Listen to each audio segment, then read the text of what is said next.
in a simplified way, the human biofield, or we should just say aura, we're in Sedona, it's like a luminous egg that stretches out at least an arm's width to both sides, in front and behind us and above and below us.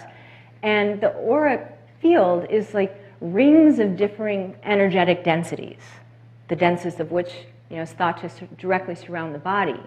But since the body itself is really intersecting vibratory waves of information and energy, it really includes the body as well. And I think it's important to say that it's not just outside the body as depicted in religious iconography throughout history, but it interpenetrates the body. So these rings of differing density are like interpenetrating layers within our beings. And I think that the more subtle to the grosser level of our biology is in a continuum all the way down to the quantum scale in communication with our blueprint. Does that make sense? Yeah. And the aura contains and emits photons. Does everyone know what a photon is? I would think so, yeah, most people do. So it's a particle of light, of course.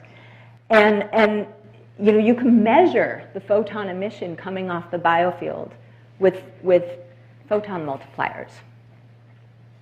And under healthy conditions, the biofield contains biophotons with a high degree of order, like a biological laser. So regular light, photons are scattered, kind of moving all in different directions, but a laser, they're moving in the same direction at the same rate. And that's what allows a laser to do the things that it does. So the high degree of coherence or order of the laser light of our aura or biofield enables it to energize and orchestrate our physiology and also to transmit information within our bodies.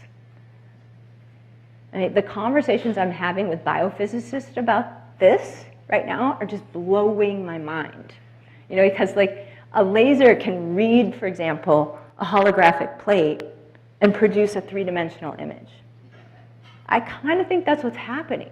It's actually being described now as happening to encourage our proteins in our body to go into particular forms, for example. But I think it's like the laser light of our aura can almost read this blueprint, create this three-dimensional template that's, allowing us to form every trillionth of a second.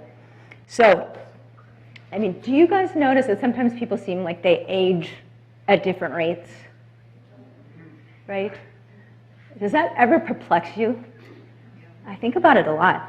Because some people just dim more and more with age, and their bodies demonstrate breakdown and disease, and their light just seems to progressively burn out. Whereas others have a vibrancy, and they glow. They maintain a youthfulness, and they glow with light and clarity and seem to have also a passion for life. That also goes with it somehow. And most of us can sense, I think, if a person's aura is clear and luminous or gray and cloudy. It's either we're consciously aware of it or that awareness is right below our conscious perception. And then I think most of us can also sense that that clear and luminous aura seems to correlate with better health, right? Yeah? So why is that? Because gunk in our aura causes us to leak photons, and our aura is dim. It's really interesting. That's been studied. And on the flip side, the more photons that we can retain, the brighter and more luminous our auras appear, and the better our health. And actually, meditation has been shown to diminish photon emission. It almost sounds counterintuitive, but you want those photons in your system where they belong, because they have work to do. They are an amplifying conduit. So basically, when the light of our aura is coherent, it amplifies the exchange of energy and information with our pristine blueprint.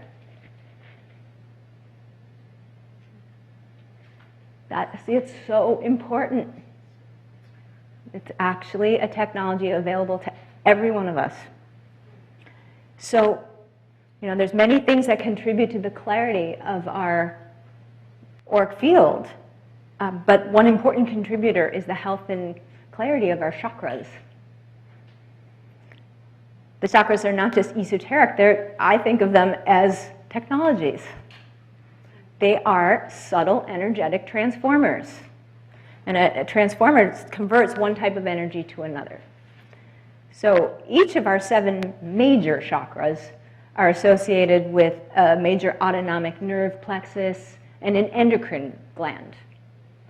And they convert the more subtle energy from the environment into the chemical and electrical language of our bodies.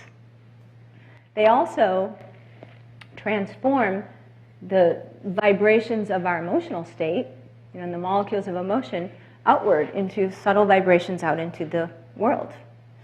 And when energy gets stuck in one of our chakras, it can really throw off this seamless translation from the environment into our bodies and begin to affect our physiology.